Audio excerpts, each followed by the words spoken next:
इसमें जो आपको सामने क्वेश्चन दिख रहा है, इसी क्वेश्चन को क्या करेंगे, हम हल करेंगे। ठीक है, तो इसमें क्या कह रहा है, के किस मान के लिए समीकरण 2x² माइनस के और कोष्टक में x माइनस 1 बराबर 0 के मूल बराबर होंगे। ठीक है, हम इस क्वेश्चन को हल करेंगे, देखेंगे कैसे होता है। ठीक है, और ये ऐसे प्रश्न हैं जो कि आपके बोर्ड एग्ज़ाम में क्या आए हुए हैं। ये 2022 का प्रश्न है जो आपके बोर्ड एग्ज़ाम में आया हुआ है। ठीक है, तो इसको चलो हम हल करते हैं और कैसे है उसको समझते हैं। तो हमारा इसमें दिया क्या क्या है, जैसे 2x² माइनस के, ठीक है, 2x² और माइनस का के दिया हुआ है और कोष्टक में है x माइनस 1 बराबर का 0, ये हमारा दिया हुआ है। तो हम इसको हल कैसे करेंगे, तो इसको हल करने के लिए सबसे पहले हमारा ये हो जाएगा 2x² और फिर ये माइनस का इधर इसमें या तो हम गुणा कर देते हैं तो क्या बन जाएगा, ये माइनस का kx बनेगा और ये क्या बन जाएगा, माइनस माइनस ये हो जाएगा k सिर्फ प्लस। ठीक है, माइनस माइनस प्लस और ये k का एक में करेंगे तो k हो जाएगा और बराबर का क्या हो जाएगा, ये हमारा 0 हो जाएगा। ठीक, इस विधि से। और यहाँ पर हम अगर देखें तो हमारा ये कौन सा बन रहा है, ए बी सी। ठीक है, ये इसको मान लेते हैं, जैसे हम इसको ए माने, इसको बी माने और इसको सी माने, इस तरीके से हम यहाँ पर बना लेंगे ए बी सी वाला फार्मूला। जैसे विविधकर का फार्मूला हम लगाते हैं ना, b² माइनस 4ac, वही फार्मूले पर इस पर हम लागू करेंगे। तो ए जो हमारा आया है वो कितना आया है, हमारा ए जो आया है 2 आया है। ठीक है, और जो हमारा बी आया है, बी आया कितना, माइनस के आया है, ओ माइनस के। ठीक है, माइनस के आया है और जो हमारा सी आया है वो सी कितना आया है, के आया है। ठीक है, तो इस तरीके से हम इसमें फार्मूला लगाएंगे, कौन सा, b² माइनस 4ac का। तो इस तरीके से ये वाला फार्मूला लगाकर इसी में रखेंगे और सेम सवाल हम इसको निकाल लेंगे। ऐसे सवाल मैंने आपको बताए थे और इसको आप खूब आराम से बना सकते हैं। ठीक है, तो k², ये b² का मतलब क्या होता है, ये a हो गया, ये b हो गया और ये c हो गया, तो b² यानी k का स्क्वायर हो जाएगा ये हमारा। और इधर बनेगा माइनस ये 4, ये यहाँ इसका रहेगा। a का मान कितना है, 2 है और c का मान कितना है, k है, तो इसको हम गुणे में k कर लेंगे और बराबर का इधर 0। ठीक है, ऐसे एकदम सिंपल से सवाल आपको बताए जाएंगे जो आपको आप बड़ी आराम से इसको हल कर पाएंगे। ठीक है, तो इसके बाद हमारा ये क्या बनेगा भाई, इसके साथ ये हो जाएगा हमारे k और ये बराबर का इधर बन जाएगा कोष्टक में क्या बनेगा, k और ये 4 दूना 8, k और माइनस का 8 बन जाएगा, ये कोष्टक पे बंद और ये 0। ठीक है, हमें इसमें k की वैल्यू पूछा है, नहीं है ना, तो k का मूल, यानी इसमें ये पूछ रहा है मूल बराबर है या नहीं, इसको ये बताना है। तो ठीक है, तो k बराबर जो हमारा बन जाएगा कितना बन जाएगा, 8 और इधर k बराबर क्या बनेगा हमारा, 0। तो ये इस तरीके से हमारा हो जाएगा। ठीक है, अब अगला देख लेते हैं, अगला कैसे, इस तरीके से ये हमारा हल हो गया। अब अगला देख लेते हैं अगला सवाल कैसे है। ठीक, अगला सवाल आप देख पा रहे हो कि क्या कह रहा है, सिद्ध कीजिए कि 5 माइनस √3 एक अपरिमेय संख्या है। ठीक है, ये कई बार सवाल में पूछा गया है और ये ऑब्जेक्टिव क्वेश्चन में आते ही रहते हैं। ठीक है, तो इस प्रश्न को हम कैसे हल करेंगे, इसमें चलो देख लेते हैं। तो सबसे पहले इसमें हम क्या करेंगे, मान लेते हैं सवाल को कि माना, दिखाई दे रहा है इसमें, माना 5√3 जो है एक परिमेय संख्या है। ठीक है, परिमेय मान लेते हैं, परिमेय संख्या है। पेपर में आपको कैसे करना है पूरी विधि में बता रहा हूँ, कॉपी में कैसे लिखना है। पहले प्रश्नोत्तर डालना है, जो भी आपका प्रश्न रहे पहले उसका प्रश्नोत्तर नंबर डालना है, फिर इसके बाद सवाल को करना है। ठीक है, अब फिर इसमें आगे क्या करेंगे, जो x और y के बराबर हैं तथा y नॉट इक्वल 0, जैसे आप फार्मूला जानते ही हैं, है ना, फार्मूला इसमें लगेगा क्या, चलो आगे मैं बताता हूँ। इसमें मैं लिख लेता हूँ, जो x और y को के बराबर हैं और y नॉट इक्वल 0। ठीक है, y 0 के बराबर नहीं है। तो इसमें हम करेंगे क्या, करने के लिए सबसे पहले हम इसमें क्या करेंगे, तो x बटे y ये हो जाएगा हमारा और बराबर इधर 5 माइनस √3 ये हमारा बन जाएगा। इसको हम समीकरण फर्स्ट मान लेते हैं, है ना, और फिर इसके बाद या तो हम इसको बना सकते हैं या लिख सकते हैं, ये √3 बराबर ये 5 माइनस ये बन जाएगा x बटा y, ये इधर इसको चेंज कर देते हैं। ठीक है, तो अब इसमें देखो क्या बन जाएगा, ये हमारा 5 तथा, ठीक है, जैसे मैं लिख रहा हूँ अपने हिसाब से, आप और विधि से भी लगा सकते हैं, अगर आपको और कोई विधि से पता है तो आप इसको लगा सकते हैं। ठीक है, ये बन जाएगा हमारा क्या, x बटा y परिमेय संख्या है। ठीक है, परिमेय संख्या। परिमेय संख्या वही होती है जो क्यू नॉट इक्वल 0 के बराबर ना हो, है ना। पी बटा क्यू के रूप में लिखी और क्यू नॉट इक्वल 0 के बराबर ना हो, वही परिमेय संख्या हमारी होती है ना। तो ये हमारा क्या बन जाएगा, ये बन जाएगा हमारा 5 माइनस एक्स वाई, ठीक है। ये हमारा क्या बनेगा, ये वाई है, ठीक है। ये भी क्या है, एक परिमेय संख्या है। तो परंतु अगर हम इसको चाहें तो ये एक विरोधाभास के कारण होता है ऐसा कुछ, ठीक है। ये 5√3 जो है, 5 माइनस √3 जो है, ये क्या है, एक अपरिमेय संख्या है, ठीक है। ये क्या है, एक अपरिमेय संख्या है। ऐसे ही इतना ही सिर्फ आपको करना है, फिर इसके बाद यहाँ पर नीचे लिख देना है अपरिमेय संख्या, अपरिमेय संख्या है।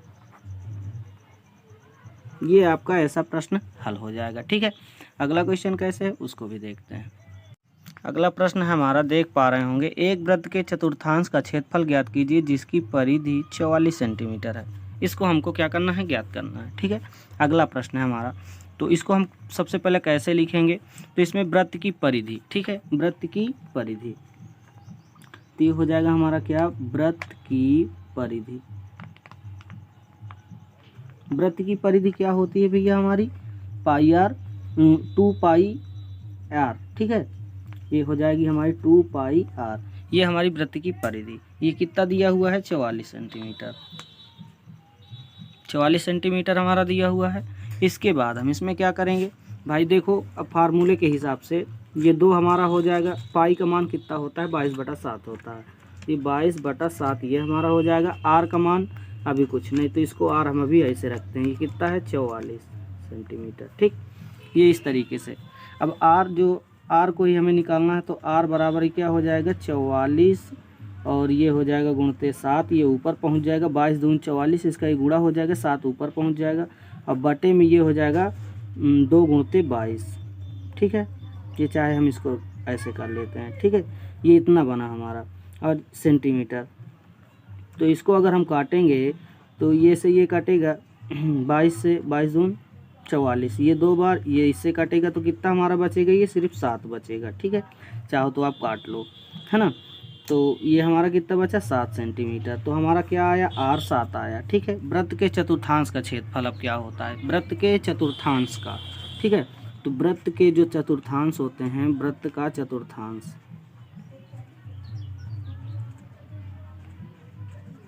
वृत्त का चतुर्थांश क्या होता है हमारा, 1/4, चौथा भाग पूछ रहा है चतुर्थांश, पाई आर स्क्वायर, ठीक है। इसमें हम थीटा बराबर क्या लेते हैं, 90 और बटा 360, ये इसको हम थीटा बराबर मान लेते हैं। तो ये हो जाएगा हमारा क्या, 1/4 गुणते 22/7, पाई का मान, आर का मान कितना दे रखा है हमारा, 7 हमें यहाँ पर मिल गया है ना, और ये सेंटीमीटर है, ठीक है। फिर इसके बाद अगर हम इसमें क्या करेंगे, हमें इसमें क्या निकालना है, इसकी परिधि निकालना है, ठीक है। परिधि 44 सेंटीमीटर है, इसका क्षेत्रफल हमें ज्ञात करना था। तो क्षेत्रफल जो हमारा आएगा, फिर इसमें और एक बार करेंगे, आर स्क्वायर है तो यानी तो 7 cm, 7 सेंटीमीटर और करेंगे भाई, 7 यहाँ पर आया है और यहाँ पर आर स्क्वायर दिया हुआ है ना। तो 7 को हम 2 बार करेंगे, ऐसा ना हो कि भाई 2 बार 7 क्यों, भाई आर स्क्वायर है तो 7 2 बार हम करेंगे। तो काटेंगे तो हमारा क्या आएगा, 77/2 सेंटीमीटर स्क्वायर। आप इसको काट के ऐसे बना लेंगे, ठीक है। तो इस तरीके से ये हमारा अगला हो गया। आगे वाला प्रश्न देखते हैं वो कैसे है, उसको भी हल करते हैं। अगला जो सवाल है क्या कह रहा है, ऐसी 2 संख्याएं ज्ञात कीजिए जिनका योग 2700 और गुणनफल 182 हो। ये एकदम सिंपल सा है, इसको आप खूब आराम से निकाल सकते हैं। देखो कैसे निकालेंगे, तो इसमें सबसे पहले हम क्या करेंगे, माना पहली संख्या x है, इसमें मान के हमको सवाल को निकालना होगा, ठीक है। तो इसमें लिखेंगे माना पहली संख्या x है, ठीक है। माना पहली संख्या x है तथा दूसरी 27 - x है, ठीक है। तथा दूसरी 27 - x, ठीक है। दोनों संख्याओं का गुणनफल कितना दे रखा है, दोनों संख्या का गुणनफल दोनों संख्या का गुणनफल 182 दे रखा है। ठीक है, तो हम इसको कैसे निकालेंगे, देखो इसमें समझो कैसे करना है। तो पहले हम इसमें x करेंगे, x ये 27 माइनस x ये हमारा हो जाएगा और ये बराबर 182। इसको तो खूब आराम से आप हल कर लेंगे, इसमें कुछ करना नहीं। एक्स स्क्वायर प्लस 27 x बराबर 182 ये एक समीकरण के रूप में बन जाएगा। ठीक है, जो कि इसको हम पक्षांतर करके और इसमें क्या करेंगे, गुणनखंड करेंगे, फिर ये आराम से हमारी संख्याएं बन जाएंगी। ठीक है, तो ये हमारा इतना हो गया, बराबर का भी 182 इधर, तो इसको लाएंगे तो ये माइनस में बन जाएगा। तो ये एक्स स्क्वायर माइनस 27 एक्स और ये बराबर का, चाहे तो इसको माइनस में 182 करते, भाई इधर का है तो इधर आएगा तो ये प्लस बन जाएगा। ठीक है, तो ये एक्स स्क्वायर माइनस का 27 एक्स और ये प्लस का 182 बराबर इधर 0। तो अब ये और ये क्या कहना है भाई, गुणा करने पर 182 बने और कि घटाने पर ये क्या बने, 27 बने। ठीक है, तो हम कैसी संख्या बनाएंगे, तो मतलब इसमें क्या कह रहा है कि जो पहली संख्या है इसमें 13 और 14 का गुणांक बनेगा। ठीक है, 13 और 14 का कर लेते हैं भाई। 13 और 14 का अगर हम करेंगे तो भाई इसका गुणा करेंगे तो 182 होगा और इससे इसको जोड़ेंगे तो माइनस में 27 हो जाएगा। ठीक है, 13 दूनी 26 और 1 27, ये माइनस का 27 बन जाएगा। इसके साथ गुणा करेंगे तो मान लेना पहली संख्या हमारी क्या है, 13 है ना, और 13 में क्या करेंगे भाई, इसको जोड़ देंगे तो ये हमारी पहली संख्या ये आई, दूसरी संख्या ये है। ठीक है, तो इस तरीके से हम इसको निकाल लेंगे भाई। इसमें हम पहली संख्या x भाई ये इसमें मानना ही हमको और इसमें करना कुछ नहीं। ठीक है, तो इस तरीके से ये हमारा हल हो जाएगा। ठीक है, अगला क्वेश्चन देखते हैं और वो कैसे है उसको भी समझते हैं। अगला प्रश्न हमारा कैसे क्या कह रहा है, यदि बिंदु a, 0 और 0, b और x, y है संरेख हैं तो सिद्ध कीजिए x बटा a प्लस वाई बटा बी बराबर 1। ये ऐसे प्रश्न हैं, इसको हम कैसे हल करेंगे। ठीक है, तो इसको हम हल करते हैं और देखते हैं। तो सबसे पहले इसमें हम बिंदु देख लेते हैं, बिंदु हमारे कौन कौन से हैं। तो जो बिंदु हैं हमारे, ठीक है, बिंदु जो हैं हमारे कौन कौन से हैं भैया, ये हो जाएगा 1, 0। ठीक है, और दूसरा है हमारा क्या, बी नंबर, ये ए वाला है। ठीक है, फिर बी वाला जो है ये ए वाला बिंदु है और बी वाला जो है क्या दे रखा है, 0, बी, और सी वाला क्या दे रखा है, सी वाला दे रखा है एक्स और वाई। ये हमारे इतने बिंदु दे रखे हैं, ये संरेख हैं। तो अब इसको हल कैसे करेंगे आगे देख लेते हैं। अतः इसमें लिखेंगे हम अतः ये हो जाएगा ए, मतलब कि त्रिभुज ए बी सी का क्षेत्रफल। ठीक है, ए बी सी का क्षेत्रफल ऐसे इसमें हम निकाल लेंगे। तो भाई इसको निकालने के लिए क्या करेंगे भाई, तो त्रिभुज एबीसी का क्षेत्रफल 1/2 और ये क्या बन जाएगा हमारा x1, फार्मूला तो पता होगा, y2 माइनस y3 है ना, और ये हो जाएगा प्लस x, ये हो जाएगा हमारा क्या, x2। ठीक है, ये यहाँ x1 हो गया और यहाँ पर हो गया x2। x2 में क्या होता है y3 माइनस y1 और फिर प्लस का x3 जो है, x3 क्या हो जाएगा हमारा, x3 जो होगा हमारा क्या होगा भैया, ये बन जाएगा हमारा y1 माइनस y2। ठीक है, ये हो जाएगा y1 माइनस y2, ये इस तरीके से। ठीक है, और ये बड़ा कोष्टक हम लगा के यहाँ पर 0 कर देंगे। तो इस तरीके से हम इसको करेंगे। आगे क्या करेंगे, अगला स्टेप कौन सा होगा हमारा, ये बन जाएगा हमारा a और ये b माइनस वाई। ठीक है, अब इसके बाद भाई a का जो है ये a, ये b और ये c। ठीक है, इस तरीके से। तो ये a जो है b माइनस वाई प्लस ये जो 0 है ना, 0 वाला, तो 0 का क्या बनेगा y माइनस 0। ठीक है, और ये बनेगा क्या हमारा प्लस का x, तो ये 0 माइनस b और ये बराबर का इधर 0 लग जाएगा। तो ये हो जाएगा ए बी है ना, माइनस फिर ये हो जाएगा ए वाई और ये प्लस 0 माइनस बी एक्स बराबर 0। ये हमारा इतना बना। फिर इसके बाद आगे इसमें क्या करेंगे, आगे इसमें ये करेंगे कि भाई ये हमारा बी एक्स हो गया है ना, ये बी एक्स और ये प्लस ए वाई है ना, ये ए वाई और ये बराबर का ए बी क्या करेंगे, इधर कर देंगे। ए बी 0 से फिर कोई मतलब नहीं है, बराबर के इसको हम इधर ले आते हैं। ठीक है, तो ए बी से भाग करने पर जो हमें प्राप्त होगा, ठीक है, जो ए बी से हम इसमें क्या करेंगे, ए बी से इसमें भाग करेंगे। तो ए बी से भाग करने पर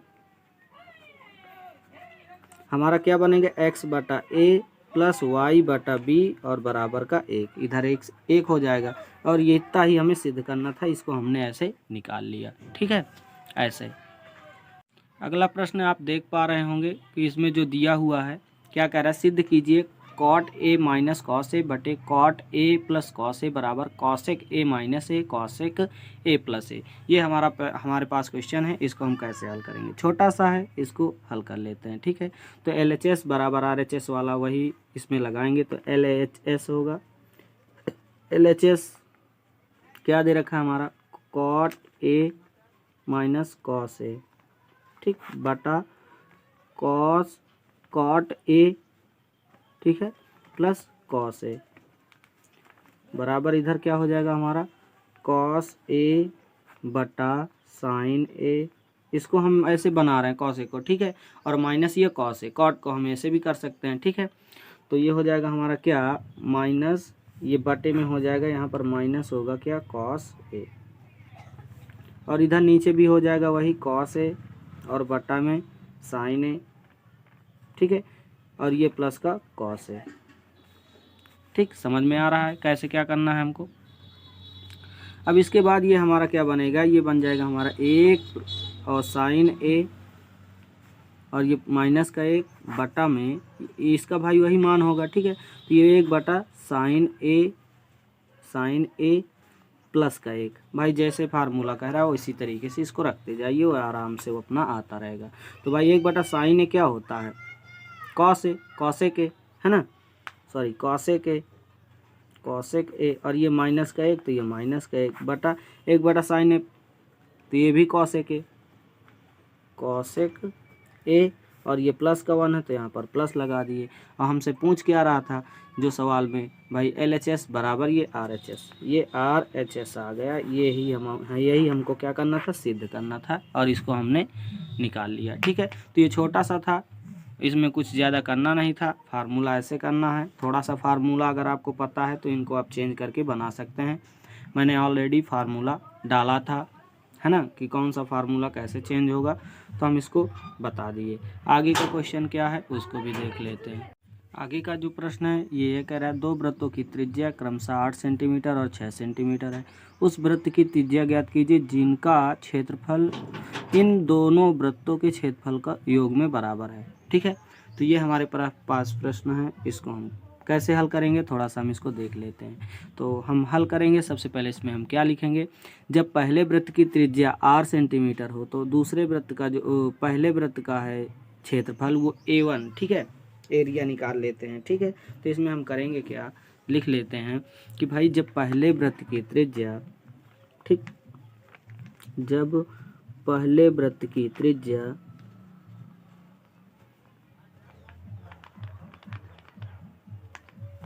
पहले वृत्त की त्रिज्या क्या थी, R बराबर 8 सेंटीमीटर, ठीक है।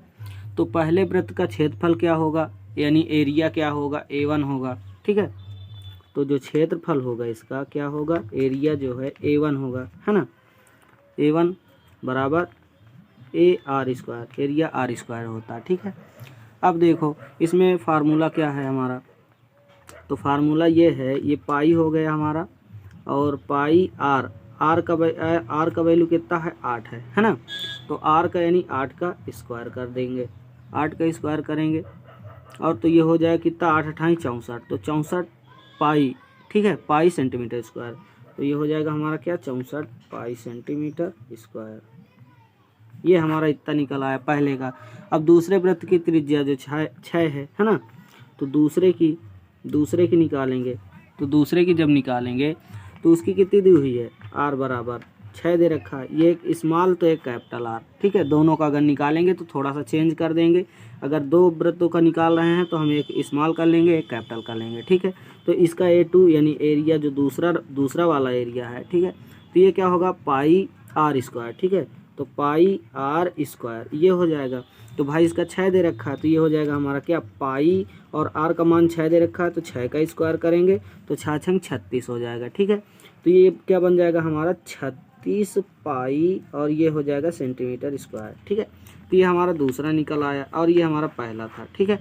तो पहला दूसरा हमारा क्या निकल आया। अब नए वृत्त का क्षेत्रफल A1 प्लस A2, ठीक है। नए वृत्त का क्षेत्रफल हमें निकालना कि 2 का दिया है तो दोनों के क्षेत्रफलों का योग बराबर है या नहीं, ये हमको बताना था प्रश्न में। तो नए वृत्त का क्षेत्रफल निकालेंगे, ठीक है। नए वृत्त का क्षेत्रफल तो ये क्या हो जाएगा A1 प्लस A2, ये हमारा बनेगा। ठीक है, तो A1 प्लस A2 करेंगे तो हमारा क्या बनेगा भैया, देखो आगे कैसे क्या इसमें बनेगा हमारा। तो जो हमारा बनेगा इसमें क्या बनेगा, पाई गुणते H दिखाई दे रहा है, एक सेकेंड थोड़ा सा, पाई गुणते क्या हो जाएगा हमारा, त्रिज्या का स्क्वायर, त्रिज्या का स्क्वायर बराबर क्या बनेगा हमारा, ये बन जाएगा हमारा 64 पाई और प्लस का 36 पाई, है ना, जैसे अभी हमारा आया था। ये दोनों क्या है, सेंटीमीटर स्क्वायर में है तो सेंटीमीटर स्क्वायर लिखेंगे। तो ये हमारा पाई त्रिज्या है ना, पाई और ये इंटू में क्या हो जाएगा हमारा त्रिज्या का स्क्वायर, त्रिज्या स्क्वायर बराबर ये हमारा दोनों को अगर हम जोड़ेंगे तो कितना बनेगा हमारा 100 पाई सेंटीमीटर स्क्वायर। ठीक है, तो त्रिज्या स्क्वायर, त्रिज्या स्क्वायर दिया हुआ है हमारा ना, त्रिज्या स्क्वायर बराबर ये हमारा दे रखा है 100 सेंटीमीटर स्क्वायर। तो 100 सेंटीमीटर ये इधर स्क्वायर में है तो इसको क्या करेंगे, चेंज करेंगे, तो जो हमारी सिर्फ त्रिज्या आएगी, जो सिर्फ बचेगी हमारी त्रिज्या, वो कितनी बचेगी हमारी 10 बचेगी। तो त्रिज्या जो हमारी बचेगी कितनी बचेगी 10, क्योंकि इधर स्क्वायर है, अगर स्क्वायर से इधर करेंगे तो हमारा क्या बनेगा 10। ठीक है, तो जो हमारी नई मतलब कि नया जो क्षेत्रफल होगा, क्या त्रिज्या जो होगी हमारी कितनी होगी 10 होगी। ठीक, अगला प्रश्न दे रखा है हमारा, त्रिभुज पी क्यू आर में जिनका कोण क्यू समकोण है, P R plus Q are बराबर 25 दे रखा है और पी क्यू बराबर 5 दे रखा है, sine P cos P tan P के मान ज्ञात करना है। देखो मैंने आपको सवाल जब बता रहा था मैं सवाल, तभी ये सारे क्वेश्चन मैंने आपको बताए थे कि पेपर में कुछ इस टाइप के क्वेश्चन आ सकते हैं और इनको हम कैसे हल करेंगे। तो इनको हल करने के लिए सबसे पहले हमें इनका मान निकालना पड़ेगा, फिर जैसे हमारे सारे मान निकल आते हैं फिर इसके बाद हम इसमें जो भी साइन या कॉस टेन कुछ भी पूछ रहा है तो उसके हम मान निकाल के दे देते हैं। ठीक है, तो इसमें हमारा सवाल दे रखा है, तो इसमें हम क्या करेंगे, सबसे पहले एक त्रिभुज बनाएंगे। ठीक है, ट्राइंगल समकोण त्रिभुज इस तरीके से। ठीक है, तो हमने इसको बना लिया। अब इसमें हम नाम दे देते हैं, इसको दे देते हैं P, इसको दे देते हैं Q, इसको दे देते हैं R, तीनों के नाम हो गए। अब इसमें क्या दे रखा है, तो भाई त्रिभुज पी क्यू आर में जिसका कोण जो Q है, Q जो क्या है हमारा ये समकोण है, Q इसीलिए यहाँ पर रखा गया, नहीं तो यहाँ भाई Q हो सकता था और यहाँ भी हो सकता था। ठीक है, तो समकोण जो Q दे रखा है ये दे रखा है भाई पी आर और क्यू आर, पी आर और क्यू आर ये जो दोनों दे रखे हैं, ये दोनों की मतलब की दूरी मतलब की जो क्या है भाई क्षमता है इसकी कितनी है 25, दोनों को मिला करके। ठीक है, दोनों को मिला करके भाई इनकी लंबाई लेंथ जो कितनी है 25 है, और केवल जो दे रखा है हमारे पास पी क्यू ये दे रखा है 5, तो जो पी क्यू दे रखा है ये हमारा कितना दे रखा है 5 दे रखा है। अभी दोनों का दे रखा है 25, तो अभी दोनों में किसी में हम ये फिक्स नहीं कर सकते हैं कि किसका क्या बनेगा। ठीक है, तो इसमें सवाल कैसे होंगे, तो सवाल करने के लिए सबसे पहले हम इसमें क्या करेंगे, थोड़ा सा मैं इसको साइड करता हूँ, इसमें करेंगे त्रिभुज पी क्यू आर में, त्रिभुज पी क्यू आर में इसी टाइप से करना है आपको, सवाल ऐसे ही बना के आराम से एकदम करना है, हड़बड़ाहट नहीं करना है, नहीं तो फिर आपके सवाल गलत हो सकते हैं। अगर एक सवाल प्लस माइनस में गड़बड़ी हुई तो फिर पूरे सवाल एकदम की ऐसी तैसी। ठीक है, तो जो पी क्यू दे रखा है हमारा पी क्यू, पी और क्यू जो दे रखा है हमारा कितना दे रखा है 5 दे रखा है, 5 सेंटीमीटर, है ना, और जो पी और आर प्लस क्यू आर दे रखा है वो कितना दे रखा है 25 दे रखा है। ठीक है, तो समकोण त्रिभुज पी क्यू आर में इसमें लिख लेंगे समकोण त्रिभुज पी क्यू आर में। ठीक है, ये सारे चैप्टर से लेके सवाल हैं, ऐसा नहीं है कि सिर्फ एक टॉपिक से है, पूरे ए टू जेड प्रोसेस से जितना भी सारे सवाल हैं उसमें सारे सवाल को यहाँ पर उठा के लिया गया।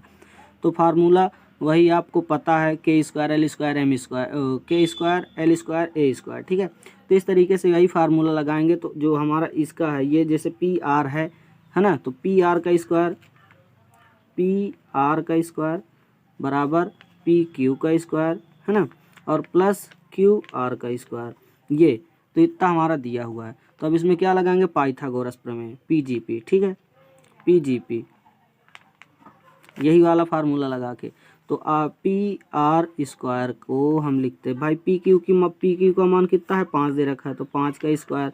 अभी क्यू आर का फिक्स नहीं है भाई, अभी ये दोनों में चल रहा है भाई, दोनों की वैल्यू दे रखा है, तो इसको हम क्या करेंगे अभी क्यू आर ही करेंगे, क्यू आर स्क्वायर। ठीक है, तो अब इसमें P R square minus Q R square बराबर कितना हो जाएगा हमारा ये 25। ठीक है, इसका स्क्वायर करेंगे तो कितना बन जाएगा हमारा 25 बन जाएगा। अब देखो इसमें क्या करेंगे, P R plus Q are जो है हमारा, पी आर प्लस का क्यू आर जो है, इसको हम क्या करेंगे एक साथ कर देंगे। और इसमें भी क्या करेंगे, P R minus Q R, इसको हम एक साइड, ये एक प्लस रहेगा एक माइनस रहेगा, और बराबर का 25। इसमें आप देख सकते हैं कि फार्मूला ए स्क्वायर माइनस बी स्क्वायर का सूत्र लगा है। ठीक है, आप अगर इसमें देख पा रहे हैं तो ए स्क्वायर माइनस बी स्क्वायर का सूत्र लगा है। तो इसमें हम क्या करेंगे, 25 को यहाँ पर लिख लेंगे, 25, और ये हो जाएगा पी आर, और फिर ये हो जाएगा माइनस क्यू आर, और ये बराबर का क्या बन जाएगा हमारा 25। ठीक है, अब इसके बाद हम क्या करेंगे, P R minus Q R बराबर कितना होगा, 1 होगा। इसको हम चाहे समीकरण फर्स्ट मान लें, और जो हमारा दूसरा है P R plus Q are बराबर ये हमारा 25 बन जाएगा, इसको समीकरण 2 मान लेते हैं। ठीक है, तो इस तरीके से ये हमारा बन जाएगा। ठीक, तो ये हमारा बन गया। अब देखो यहाँ पर क्या बनेगा हमारा 2PR। ठीक है भाई, एक PR ये 2PR है ना, ये बना बराबर कितना हो रहा है, ये दोनों को जोड़ेंगे तो 26 बनेगा, है ना। तो PR की जो वैल्यू आएगी कितना आएगी, 13 आएगी। ठीक है, क्योंकि PR जो बराबर बनेगा 26/2 बन जाएगा, इससे ये कट जाएगा, तो PR की वैल्यू कितनी आएगी, PR की वैल्यू कितनी आएगी 13, है ना। तो PR की वैल्यू कितनी आ गई हमारी 13। अब PR का मान समीकरण क्या 1 में रख देते हैं, तो PR दिखाई दे रहा है, एक सेकंड, PR का मान समीकरण फर्स्ट में रख देते हैं। ठीक है, तो जो समीकरण फर्स्ट में रखेंगे तो PR की जो वैल्यू है वो हमारी कितनी आई है, 13 आई है ना। तो 13 माइनस QR, और बराबर कितना दे रखा है, 1 दे रखा है। तो ये इसको हम इधर ले जाते हैं, तो ये बनेगा हमारा क्या, माइनस का QR, और ये बन जाएगा हमारा बराबर 1 माइनस का 13। तो इससे ये घटाएंगे तो जो QR की वैल्यू आएगी, तो QR की वैल्यू आएगी कितनी आएगी, 12 आएगी। ठीक है, तो QR की वैल्यू 12 आई, और इसकी वैल्यू PR की कितनी आई है, 13 आई है। ठीक है, तो हम यहाँ पर लिख सकते हैं इसमें कि जो P और R की वैल्यू आई है कितनी आई है हमारी, 13 आई है, और ये आई है 12। तो ये सब तो हमने निकाल लिया। अब इसके बाद जो हमसे मेन टॉपिक पूछा है, मेन क्या हमारा पूछा है कि साइन P, कॉस P और tan P के मान भी हमको निकालना है। ठीक है, तो फार्मूला सबको पता है, फार्मूला बताया हूँ, है ना। ये फार्मूला मैं बताया हूँ, इसके जरिए कोई भी है तो उसको निकाल सकते हैं। तो साइन P और cos P और tan P, तो साइन, ये साइन का फार्मूला है, ये cos का, और ये tan का। तो लंब बटे कर्ण जो है ना, तो ये हो जाएगा क्या हमारा, ये लंब बटे कर्ण जो होगा हमारा क्या होगा, साइन P, पहले साइन का निकालते हैं। तो साइन क्या है, लंब बटे कर्ण। तो लंब कौन सा है हमारा, लंब है 12, और कर्ण कितना है 13। तो ये बन जाएगा क्या हमारा 12/13। ठीक है, तो ये हमारा साइन का निकल आया। अब क्या करते हैं, cos P का, साइन P का निकल आया, अब निकालते हैं cos P का। तो cos P का भी निकाल लेते हैं, तो ये बनेगा हमारा क्या, cos P। cos P का क्या है, आधार बटे कर्ण है। तो आधार कितना है हमारा भैया, आधार जो है हमारा क्या है 5 है, कर्ण कितना है 13 है। तो ये बन जाएगा हमारा क्या 5/13। ठीक है, ये हमारा निकल आया। अब tan P का निकालते हैं, तो tan P का अगर हम निकालेंगे तो tan का मान होता है लंब बटे आधार। तो लंब बटे आधार, जो लंब है हमारा कितना है 12 है, और आधार कितना है 5 है। तो ये बन जाएगा हमारा क्या 12/5। इस तरीके से हम तीनों मानों को आराम से निकाल पाएंगे, है ना आसान। थोड़ा सा इसमें थोड़ा सा आपको सवाल को हल करना है, पहले हम इसको निकाल लेते हैं, फिर इसके बाद ऐसे मानों को हम आराम से इस फार्मूले की मदद से निकाल पाएंगे। ठीक है, अब अगला क्वेश्चन देख लेते हैं वो कैसे है, और उसको भी थोड़ा सा हम हल कर लेते हैं, वो क्या कहता है। सवाल आप देख पा रहे होंगे क्या कह रहा है कि निम्नलिखित बारंबारता बंटन सारणी के आंकड़ों का समांतर माध्य 21.5 तो के का मान ज्ञात करना है। ठीक है, तो इसमें दिया हुआ है x, और इसके नीचे f 5 और 6, 15, 4, 25, 3, 35 के, 45, 2। तो इसमें सिर्फ के का हमको क्या करना है, मान निकालना है। ठीक है, और ये 2020 का क्वेश्चन है, 2020 में ये क्वेश्चन आया है। ठीक है, तो इसमें कौन सी विधि लगाएंगे, प्रत्यक्ष विधि। तो हम इसको कैसे हल करते हैं, इसको थोड़ा सा हम बना लेते हैं सारणी टेबल, फिर इसके बाद इसको हल करते हैं। तो इस तरीके से हमने इसकी टेबल बना ली। इसमें हम करते हैं x, और इसमें करते हैं f, और इसमें करते हैं fx। ये बारंबारता का है। ठीक है सवाल, तो इसमें क्या करें, 5 है, 5 दे रखा है, 15 दे रखा है, 25 दे रखा है, और हमारे पास 35 है, 35 के बाद 45 है, ठीक है। इन सभी का इसमें क्या कह रहा है, योग, ठीक, इसमें योग दे रखा है, योग, तो इन सभी का योग करना है, ठीक है। तो ये हो जाएगा हमारा 6, 4 और ये हो जाएगा 3 और ये हो जाएगा के और ये बनेगा हमारा क्या 2, जैसे अभी उसमें दिया हुआ था।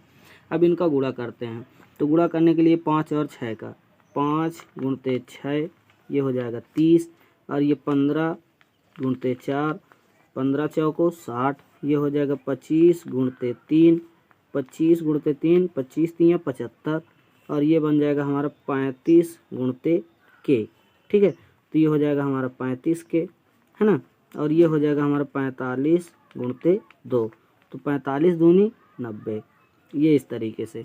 अब इसका योग क्या बनेगा, तो सिग्मा एफ और बराबर के प्लस 15, ठीक है। इसमें सिग्मा एफ बराबर के प्लस का 15, भाई योग करते हैं, 6 4 10 10 3 13 और 13 2 15 15 और के, ये हमारा दिया हुआ है इसका, ठीक है।